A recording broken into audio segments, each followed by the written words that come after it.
मेरी बेटी है बड़ी, मेरे उनसे छोटे जो 4 बच्चे हैं, वो 3 बेटियाँ 2 बेटे। आपके खामन कहाँ होते हैं? उनसे डिवोर्स हो गए, कितना 2 साल हो गए। 2 साल हो गए। तो 2 सालों से आप कैसे अपना घर का गुजारा चला रहे हैं? मैं बहुत अच्छी सिलाई जानती हूँ, लेकिन मेरे पास मशीन ना होने की वजह से मैं इस टाइम जो ये, लेकिन नई मशीन एक पुरानी सी थी, वो नई काम ठीक कर रही थी, फिर शिकायत आती थी मेरे काम में कि मेरे बच्चे नहीं पढ़ रहे, क्योंकि मेरी बस की नहीं है उनको पढ़ाने की।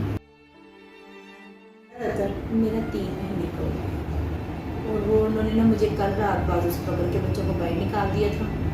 मैं किसी से पैसा पूछने गई थी, उन्होंने नहीं दिए। मैं वापस आई तो बच्चे बाहर सड़क मतलब रोड पे ही खड़े थे एक किस्म का। तो फिर आपको पता है जिसके पास जो वो लोग कैसे और कैसे नहीं होते, औरतों के साथ अकेली देख रही तो बस औरत ही खाने पीने की चीज़ वो ऐसे नहीं बोली। फिर मैं थोड़ा पीछे हट जाती हूँ मामलों से।